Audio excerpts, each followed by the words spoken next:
한때 전장의 신이라 불렸던 여장군, 그녀가 딸을 위해 거대한 군대와 전쟁을 선포한 충격적인 이야기입니다. 영상 시청하시기 이전에 구독과 좋아요를 눌러주세요. 제게 큰 힘이 됩니다. 이야기 시작합니다.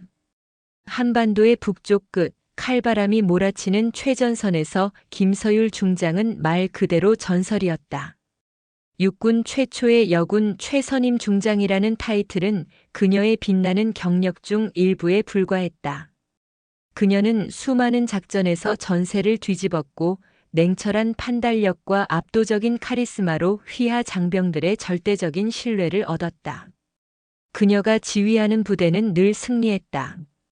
전장의 신이라 불리는 그녀에게 유일한 약점이 있다면 그것은 그녀의 딸 김민서였다. 서율은 민서에게만큼은 전장의 지휘관이 아닌 그저 평범한 엄마이고 싶었다. 하지만 늘 바쁜 군 생활 탓에 민서와 함께하는 시간은 턱없이 부족했다. 어느덧 훌쩍 자라 어엿한 육군 사관생도가 된 민서는 서율에게 자랑스러운 존재였다. 그러나 얼마 전부터 민서의 행동에 미묘한 변화가 감지됐다. 전화 통화는 점점 짧아졌고 목소리에는 생기가 사라졌다. 늘 밝고 긍정적이던 아이가 어딘가 무기력하고 불안해 보였다. 엄마, 저 괜찮아요. 그냥 훈련이 좀 힘들어서 그래요. 민서는 늘 이렇게 말했다. 하지만 서율은 직감적으로 알 수 있었다. 훈련이 힘든 것은 사관생도라면 누구나 겪는 일이었다. 그것이 민서를 이렇게까지 짓누를 리 없었다. 마치 폭풍 전의 고요처럼 민서의 침묵 속에는 무언가 거대한 아픔이 숨어 있었다. 전장의 베테랑인 서율의 촉은 한 번도 틀린 적이 없었다. 그녀는 더 이상 기다릴 수 없었다. 당장이라도 사관학교로 달려가 모든 것을 확인하고 싶었다. 하지만 자신의 신분이 딸에게 혹여나 부담이 될까 염려되어 쉽사리 움직일 수 없었다. 며칠 밤낮을 고민한 끝에 서율은 모든 공식 일정을 취소하고 비공개로 딸의 학교를 방문하기로 결정했다. 민서에게도 미리 알리지 않았다. 딸의 눈에 담긴 진실을 그 어떤 방해도 없이 직접 확인하고 싶었다. 군용 지프 대신 평범한 검은색 세단을 타고 중장 계급장이 달린 정복 대신 캐주얼한 차림으로 향했다. 그녀의 눈빛은 이미 전장의 야수처럼 날카롭게 빛나고 있었다. 사관학교 정문 앞에 도착했을 때 서율은 깊은 한숨을 내쉬었다. 이곳은 자신의 젊은 시절의 열정이 고스란히 묻어있는 곳이었다. 그런데 왜인지 모르게 이 고향 같은 곳이 낯설게 느껴졌다. 사관학교의 정문은 굳게 닫혀 있었다. 서율은 신분증을 내밀고 민서를 면회하러 왔다고 말했다. 안내를 맡은 젊은 사관생도는 그녀를 보자마자 경직된 표정을 지었다. 김민서 생도 보호자 되십니까? 죄송하지만 김민서 생도는 지금 면회가 불가능하십니다.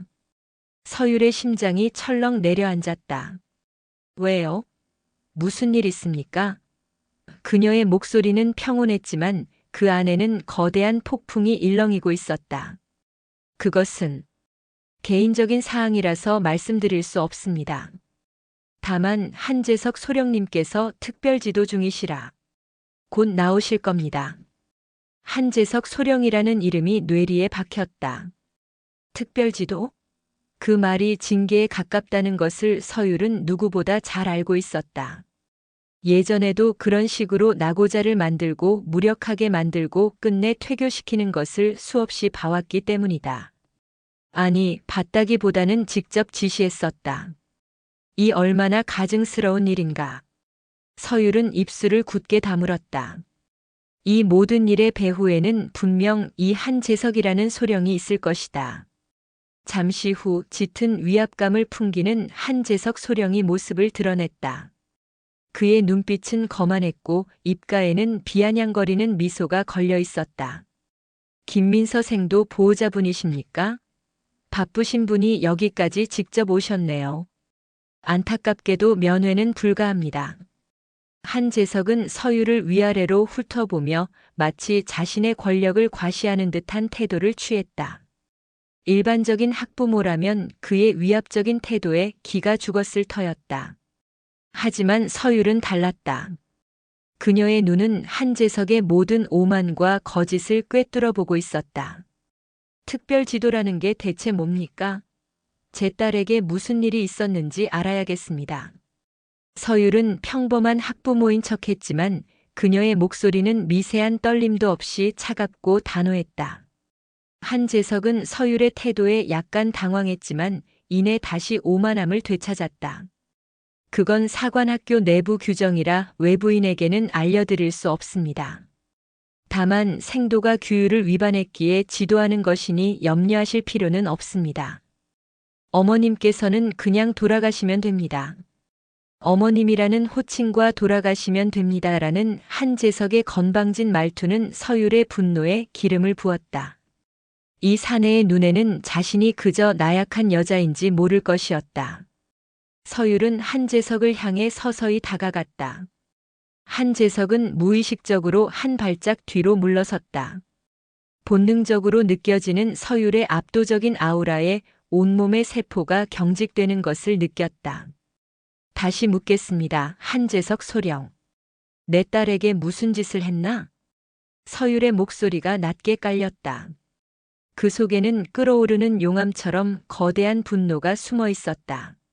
한재석은 그제야 뭔가 이상함을 감지했다. 이 여자의 눈빛은 단순히 분노한 어머니의 눈빛이 아니었다. 그것은 수많은 전장에서 적을 섬멸하고 수많은 부하를 지휘하며 단련된 지휘관의 눈빛이었다. 하지만 그는 이미 엎질러진 물을 담을 수 없었다. 자존심이 허락하지 않았다. 한재석은 끝까지 가식적인 미소를 지으며 서율을 비아냥거렸다. 어머님, 그렇게 흥분하셔도 달라지는 건 없습니다. 전 규율에 따라 행동했을 뿐입니다. 돌아가십시오. 안 그러면 경비 인력을 부를 수밖에 없습니다. 한재석 소령의 말에 서율의 눈동자가 차갑게 빛났다. 그 순간 한재석 소령의 뒤에서 허름한 사복 차림의 여성이 나타났다. 한재석 소령님, 죄송하지만 제가 데려가겠습니다. 그녀는 바로 이소연 중령이었다. 서율의 가장 충직한 신복이자 육군정보사령부 소속 요원이었다. 서율은 이미 올 때부터 이소연에게 연락하여 자신의 감시를 요청했다. 한재석 소령은 이소연의 등장에 잠시 당황했지만 이소연의 손에 들린 사관학교장의 명령서를 보고는 더 이상 버티지 못했다. 서율은 이소연과 함께 한재석 소령을 지나쳐 면회실로 들어갔다. 면회실에서 서율을 기다리고 있던 민서의 모습은 서율의 심장을 찢어 놓았다. 민서의 눈은 텅 비어 있었고 얼굴에는 피로와 절망이 뒤섞여 있었다. 손목과 팔에는 멍자국이 선명했고 눈가는 짓물러 있었다. 그리고 서율의 심장을 찢어 놓은 것은 민서의 멍자국이 아닌 바로 그녀의 눈빛이었다. 서율은 전장에서 수많은 병사들의 눈을 봐왔다. 그런데 민서의 눈은 그 어떤 병사보다 더 깊은 절망을 담고 있었다. 엄마, 어떻게 왔어요? 민서는 서율을 보자마자 왈칵 눈물을 쏟아냈다. 서율은 아무 말 없이 민서를 품에 안았다. 민서는 서율의 품에서 한없이 울었다. 서율은 민서를 껴안은 채 그녀의 눈빛, 멍자국 하나하나를 머릿속에 각인시켰다. 이 순간 서율은 전장의 지휘관으로 돌아왔다. 이 순간 이 공간은 전장이 되었다. 그리고 한재석 소령은 서율의 칼날 앞에 노인적이 되었다. 서율은 민서에게 모든 것을 털어놓으라고 말했다. 엄마가 다 들어줄게. 아무것도 두려워하지 마. 민서는 서율의 품에서 용기를 얻은 듯 그동안 겪었던 지옥 같은 경험들을 털어놓기 시작했다. 한재석 소령이 그녀를 장군 자식이라 부르며 특별히 괴롭혔다는 사실, 규율을 핑계로 인격 모독과 폭언을 일삼았다는 사실, 그리고 자신처럼 성차별적인 괴롭힘을 당한 여성 생도가 한둘이 아니라는 사실까지. 민서의 증언은 서율의 분노를 차가운 불꽃으로 타오르게 했다.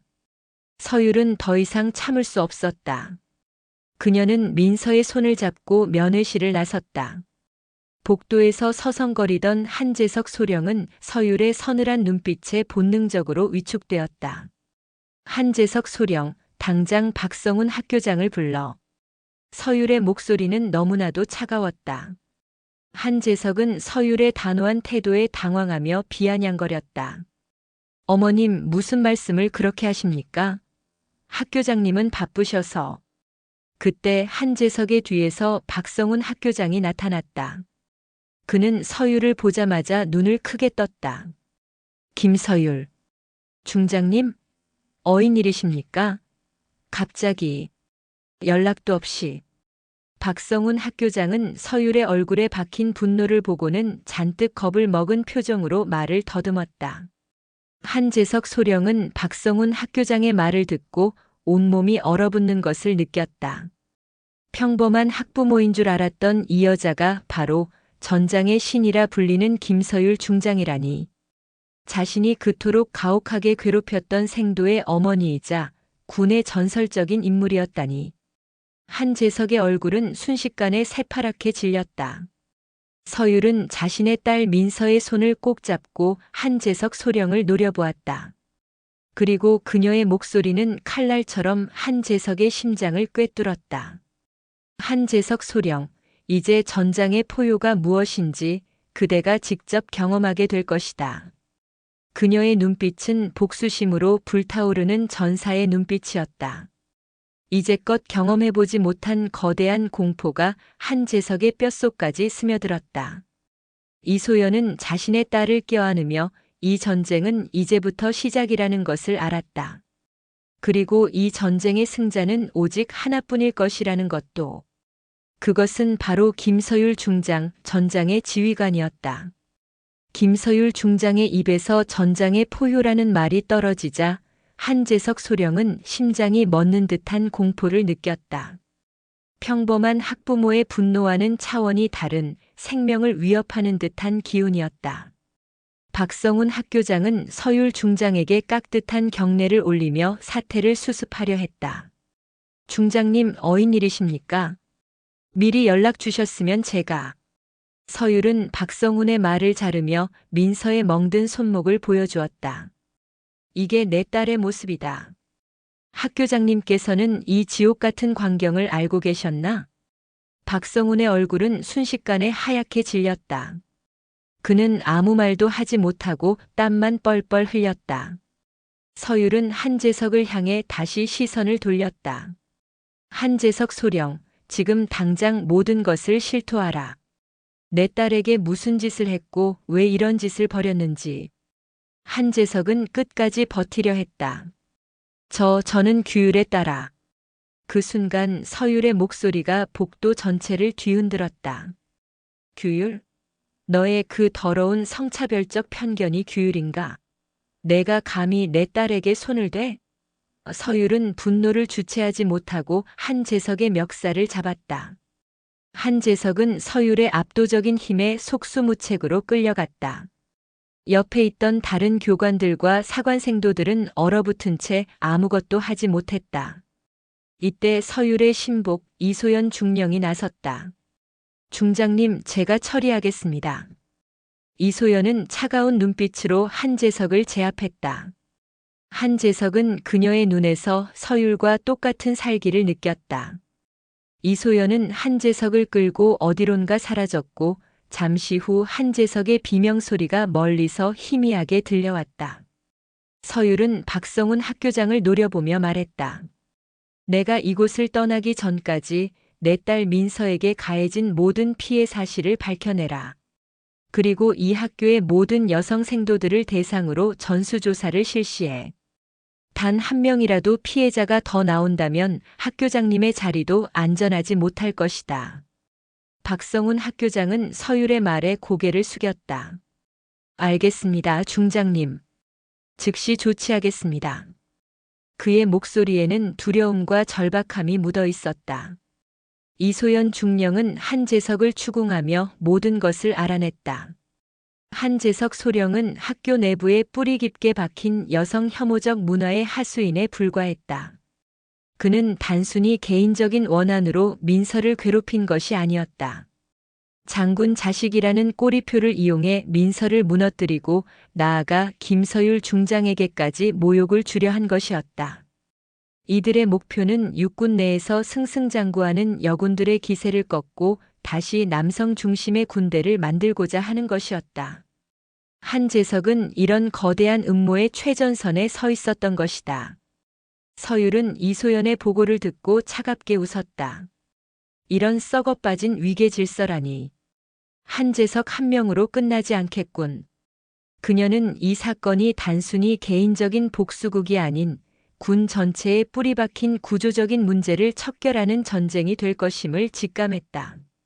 서율은 곧바로 사관학교 내부에 임시 지휘소를 차리고 이소연 중령과 함께 본격적인 조사에 착수했다. 한재석 소령은 이소연의 신문을 통해 모든 것을 자백했다. 그 배후에는 김중령과 이소령 등 여러 고위 교관들이 있었다. 이들은 남성성의 회복이라는 명목하에 여성 생도들을 조직적으로 괴롭혀왔다. 이들의 행동은 단순한 성차별을 넘어 공포를 심어주고 심신을 파괴하는 악마적인 행태였다. 서율은 민서의 증언과 한재석의 자백을 토대로 여성생도 전원을 대상으로 익명 인터뷰를 진행했다. 그 결과는 참혹했다.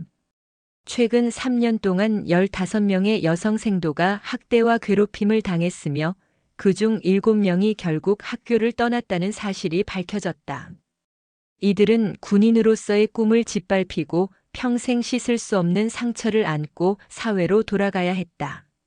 서율은 분노를 사기며 이들의 이름과 피해 사례를 꼼꼼하게 기록했다. 이 피해자들의 아픔은 곧 나의 아픔이다. 이들의 눈물이 헛되지 않도록 나는 모든 것을 바로잡을 것이다. 그녀는 이 사건의 배후에 있는 모든 인물을 철저히 파헤치기로 결심했다.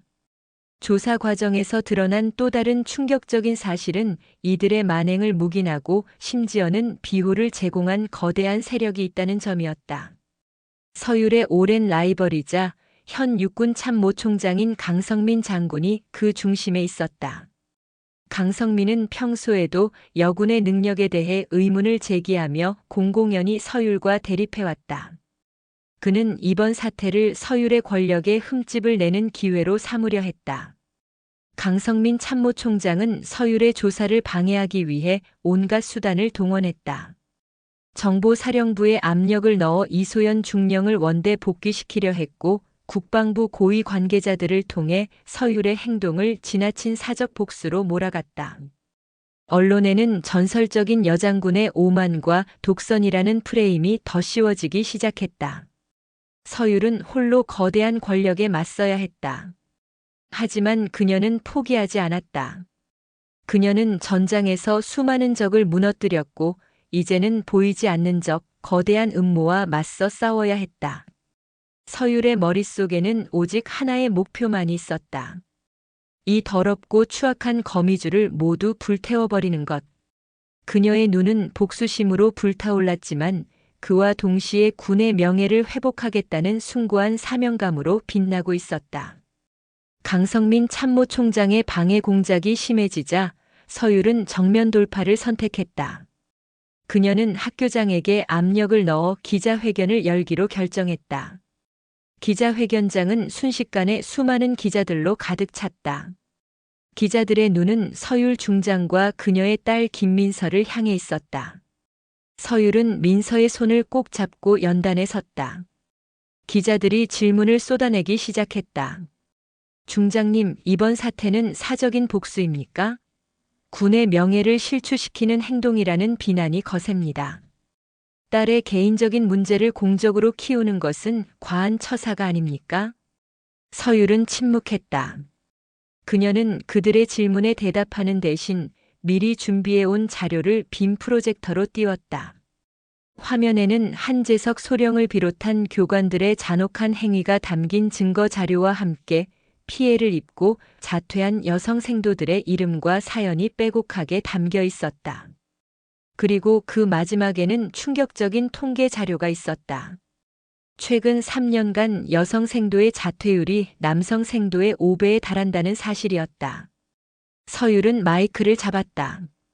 그녀의 목소리는 낮았지만 전장을 지휘할 때처럼 압도적인 힘을 가지고 있었다. 이것은 사적인 복수가 아닙니다. 이것은 군의 명예를 훼손한 자들을 향한 정의의 심판입니다. 누군가는 저의 행동을 과하다고 말합니다. 하지만 내 딸의 얼굴에 새겨진 멍자국, 그리고 이 기록에 담긴 7명의 무너진 꿈들은 과하지 않습니다. 그들의 아픔은 우리 모두의 아픔입니다. 기자회견장은 순식간에 숙연해졌다. 서율의 진심 어린 호소와 명확한 증거 자료는 기자들의 마음을 움직였다.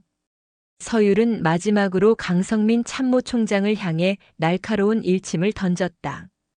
이 사건의 배후에 있는 모든 세력을 철저히 조사하고 법의 심판대에 세울 것입니다. 군에 만연한 성차별과 위계 질서를 반드시 뿌리 뽑겠습니다. 이것이 제가 육군 중장 김서율이 이 자리에 선 이유입니다. 기자회견이 끝나자 언론은 일제히 서율 중장의 편에 섰다.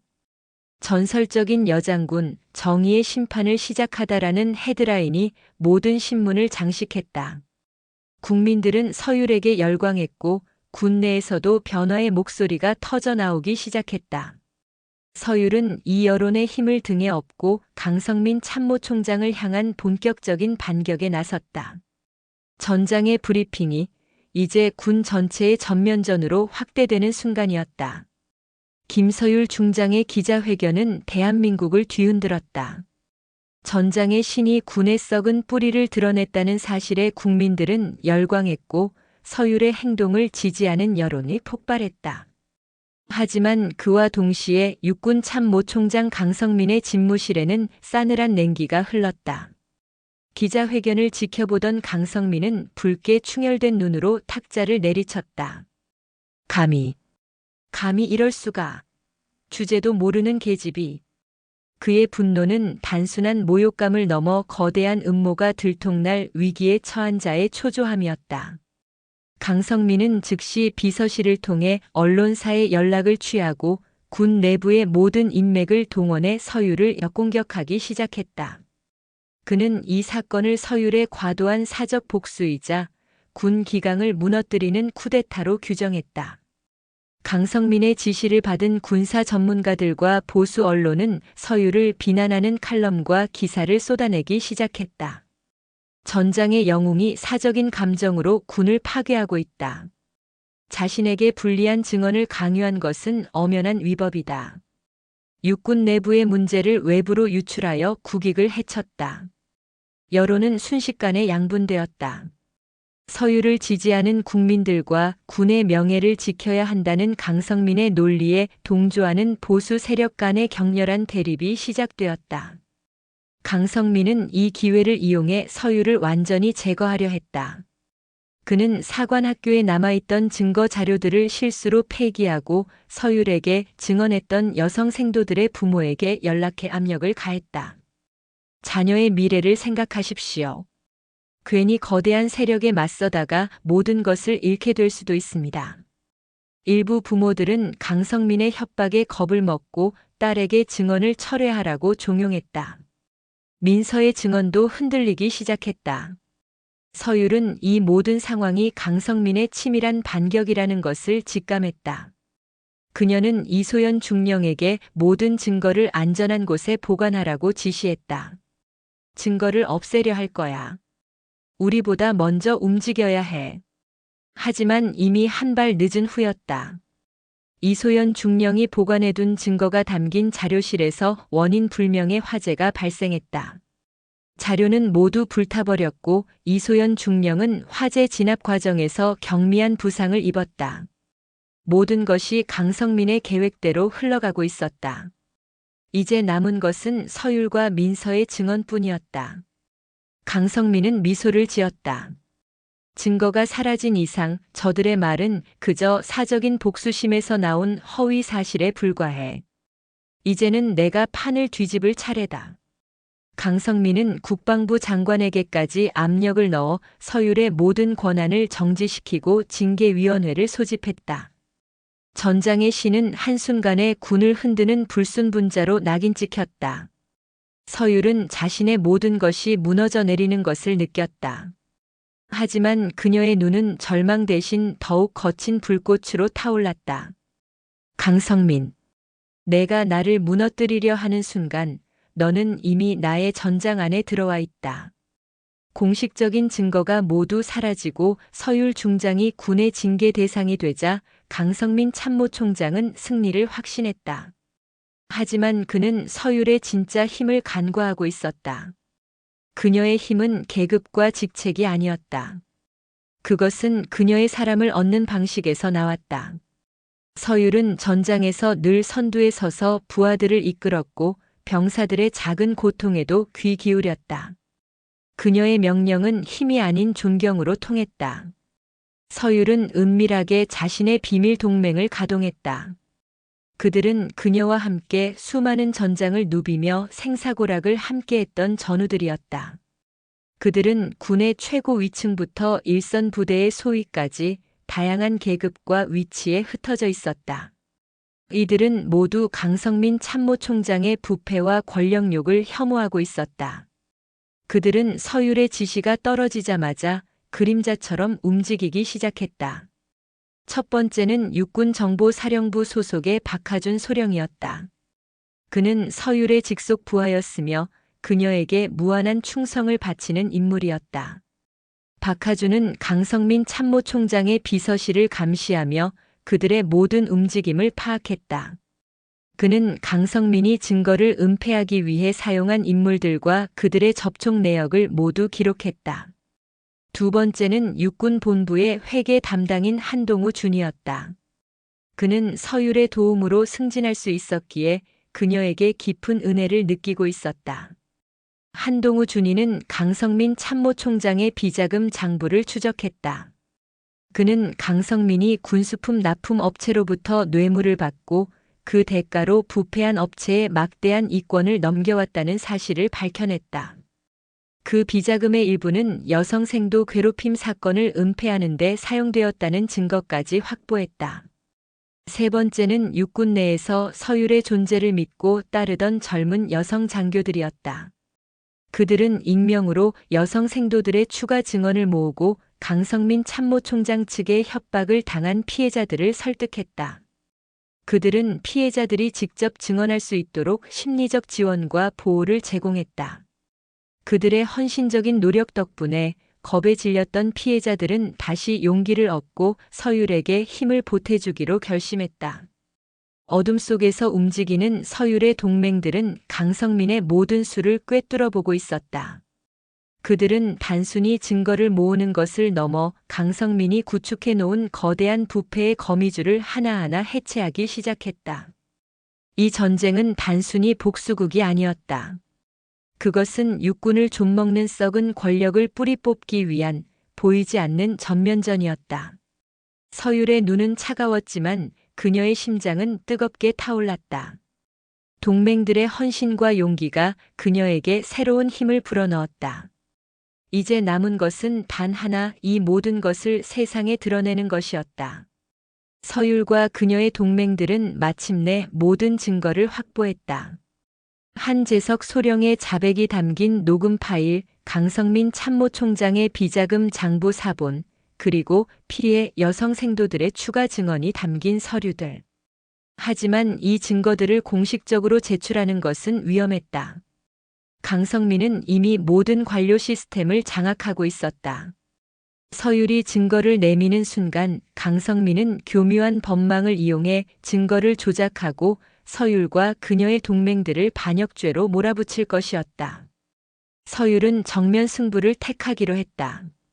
그녀는 강성민의 약점을 정확하게 파악하고 있었다. 그것은 바로 대중의 시선이었다. 강성민은 자신의 권력과 명예를 가장 중요하게 생각했다. 그에게 가장 치명적인 것은 대중 앞에서 모든 부패와 악행이 만천하에 드러나는 것이었다. 서율은 군 고위 관계자들을 상대로 한 비공식 정책 토론회에 참석하겠다는 의사를 밝혔다. 이 토론회는 모든 언론에 생중계될 예정이었다. 강성민은 서율의 제안을 비웃으며 승낙했다. 그는 이 기회를 이용해 서율을 완전히 짓밟을 계획이었다. 마침내 토론회 당일, 스튜디오에는 강성민을 비롯한 육군 최고위 간부들이 모두 모여 있었다.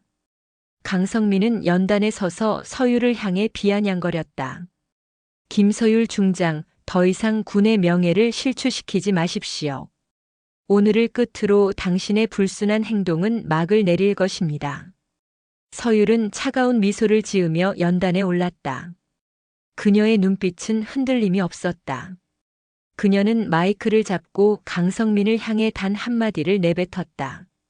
총장님, 오늘 우리는 군의 미래에 대해 토론하는 것이 아니라 총장님의 과거에 대해 이야기할 것입니다. 그녀의 말이 끝나자 스튜디오의 대형 스크린에는 강성민 참모총장의 비자금 장부 사본이 선명하게 나타났다. 스튜디오는 술렁거렸다. 서율은 이어서 한재석 소령의 자백이 담긴 녹음 파일을 재생했다.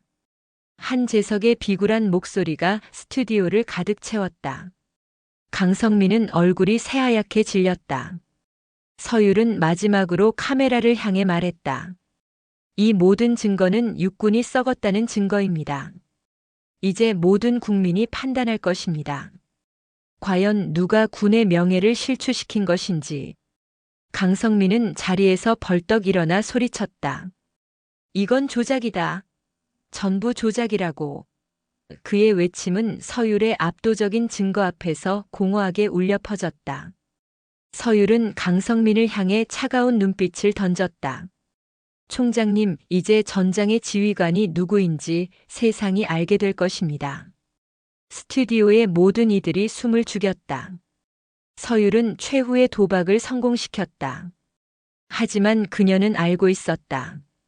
이 승리가 끝이 아님을. 강성민의 뒤에는 분명 더 거대하고 더 검은 그림자가 존재할 터였다. 모든 것은 이제부터 시작이었다. 전장의 승리는 이제 현실의 승리로 이어져야 했다. 김서율 중장의 폭로가 전파를 탄 순간 스튜디오는 혼란에 빠졌다. 강성민 참모총장은 조작이라 외치며 발악했지만 그의 허둥대는 모습 자체가 모든 진실을 증명하고 있었다. 스튜디오의 모든 카메라가 강성민의 일그러진 얼굴을 비추는 가운데 서율은 마이크를 내려놓고 민서의 손을 잡았다. 그녀의 복수는 이제 시작에 불과했다. 방송국 밖에서는 이미 격렬한 폭풍이 몰아치고 있었다. 수많은 시민들이 강성민의 파면을 외치며 국방부 앞으로 몰려들었고 군 내부에서는 강성민의 비리를 규탄하는 성명서가 쏟아져 나왔다. 국방부 장관은 더 이상 사태를 외면할 수 없었다. 긴급 회의가 소집되었고 회의가 끝난 후 강성민 참모총장은 군명예 실추 혐의로 긴급 체포되었다. 그는 체포되는 순간까지도 서율을 향해 이를 갈았다. 김서율, 내가 감히, 내가 혼자 무너질 줄 아나? 내 딸도 내 주변 사람도 모두 파멸하게 될 거다. 강성민의 외침은 단순한 협박이 아니었다. 그는 자신이 무너지더라도 그 배후에 있는 거대한 존재들이 서율을 가만두지 않을 것이라고 경고하는 것이었다. 서율은 강성민의 눈에서 그가 숭배하는 또 다른 권력의 그림자를 보았다. 한재석이 강성민의 하수인에 불과했듯 강성민 또한 누군가의 하수인에 불과했던 것이다. 강성민의 구속 이후 서율은 군 검찰의 비공식적인 조사를 받게 되었다. 표면적으로는 참고인 신분이었지만 실상은 그녀가 확보한 증거의 출처와 그녀의 배후를 캐내기 위함이었다. 군 검찰은 이 사건이 단순한 성차별 문제가 아닌 군 최고 위층의 권력 암투로 비화되는 것을 두려워하고 있었다.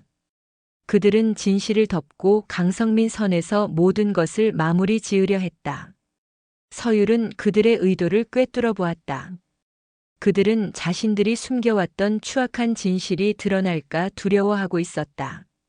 서율은 그들의 은밀한 회유와 압박에도 굴하지 않았다. 이 사건은 강성민 총장 한 명의 문제가 아닙니다.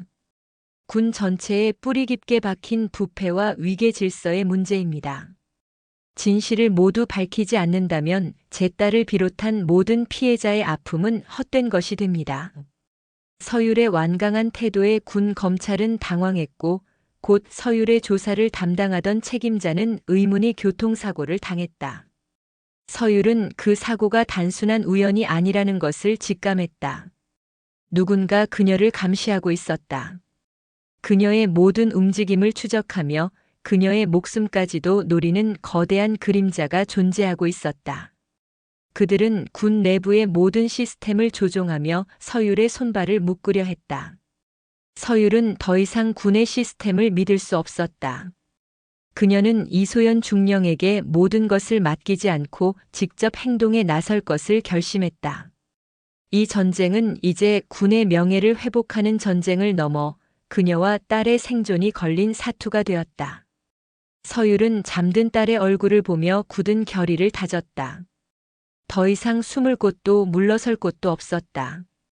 이 전쟁의 끝을 내기 위해서는 그 심연의 끝까지 추락하여 모든 것을 파괴해야만 했다.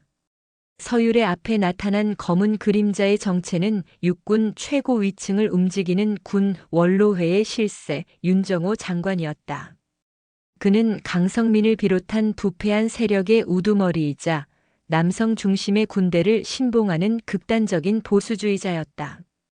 윤 장관은 서율의 존재를 군의 위협으로 간주하고 그녀를 제거하기 위해 온갖 치밀한 함정을 파놓았다. 윤 장관은 강성민을 체포한 군 검찰에게 압력을 넣어 서율의 약점을 찾으라고 지시했다. 그의 지시로 서율의 과거 경력은 물론 그녀의 가족과 사생활까지 낱낱이 파헤쳐졌다. 그리고 그들은 서율의 가장 치명적인 약점, 딸 민서를 이용하기로 했다. 어느 날 저녁 민서는 정체불명의 괴한에게 납치되었다. 서율은 이소연 중령으로부터 딸의 납치 소식을 듣고 모든 이성을 잃었다. 그녀의 심장은 분노와 공포로 끓어올랐다. 이소연은 침착하게 서율을 진정시켰다. 중장님, 흥분하시면 안 됩니다. 이건 함정입니다. 서율은 이소연의 말대로 침착하게 행동했다. 그녀는 공식적인 수사 대신 이소연 중령과 박하준 소령을 동원하여 비밀리에 딸의 위치를 추적하기 시작했다. 그들은 모든 군 통신망을 해킹하고 사설 정보망을 동원하여 납치범들의 흔적을 쫓았다. 추적 끝에 그들은 납치범들이 민서를 인적이 드문 폐공장으로 끌고 갔다는 사실을 알아냈다. 폐공장으로 향하는 길은 험난했다. 윤 장관이 심어놓은 첩자들이 서율의 움직임을 방해하기 위해 도로에 가짜 사고를 유발하고 추적 차량에 GPS를 부착하는 등 온갖 방해 공작을 펼쳤다. 하지만 서율은 전장의 지휘관이었다. 그녀는 이소연 중령과 함께 첩자들을 모두 제압하고 마침내 폐공장에 도착했다. 폐공장 안은 적막했다. 서율은 조심스럽게 안으로 들어섰다. 그곳에는 납치범들과 함께 민서가 묶여 있었다. 민서는 울고 있었고 서율은 딸의 모습을 보고 분노가 폭발했다. 서율은 망설이지 않고 납치범들에게 달려들었다. 그녀는 전장의 지휘관이었다. 그녀의 몸은 이미 수많은 전장을 겪으며 단련되어 있었고 그녀의 손은 망설임 없이 납치범들을 제압했다. 민서야, 엄마가 왔다. 서율은 납치범들을 제압하고 민서의 포박을 풀었다. 민서는 서율의 품에 안겨 한없이 울었다. 서율은 딸을 안전한 곳으로 피신시킨 후 납치범들을 신문하기 시작했다. 그들은 윤 장관의 지시를 받았다는 사실을 자백했다. 윤 장관은 민서를 납치하여 서율에게 증언을 철회하라고 협박할 계획이었던 것이다. 서율은 이제 증거를 확보해야 했다. 그녀는 이소연 중령에게 지시하여 윤 장관의 사무실에 잠입해 비자금 장부를 찾아내라고 지시했다. 이소연은 위험을 무릅쓰고 윤 장관의 사무실에 잠입했고 마침내 비자금 장부를 찾아냈다. 그 장부에는 강성민을 비롯한 수많은 고위 장교들과 정치인들의 이름이 빼곡하게 적혀 있었다. 그것은 단순히 뇌물 장부가 아니었다. 그것은 군대 내부에 존재하는 거대한 부패 세력의 청사진이었다. 모든 퍼즐 조각이 맞춰지는 순간이었다. 서율은 마침내 모든 것을 손에 넣었다. 윤 장관의 비자금 장부는 단순히 비리를 폭로하는 것을 넘어 대한민국 육군의 심장부를 꿰뚫는 치명적인 증거였다. 서율은 이 증거를 세상에 공개한다면 윤 장관을 비롯한 모든 부패 세력이 파멸할 것이라는 것을 알았다. 하지만 그와 동시에 군 전체에 대한 국민들의 신뢰가 무너지고 국방 시스템 자체가 붕괴될 수도 있다는 사실 또한 알고 있었다. 이소연 중령은 서율에게 증거를 국방부에 제출하고 내부적으로 문제를 해결하자고 제안했다. 중장님, 이 증거를 세상에 공개하면 군 전체가 위험해질 수 있습니다. 우리 군의 명예를 지키기 위해선 내부에서 해결해야 합니다. 서율은 고민했다.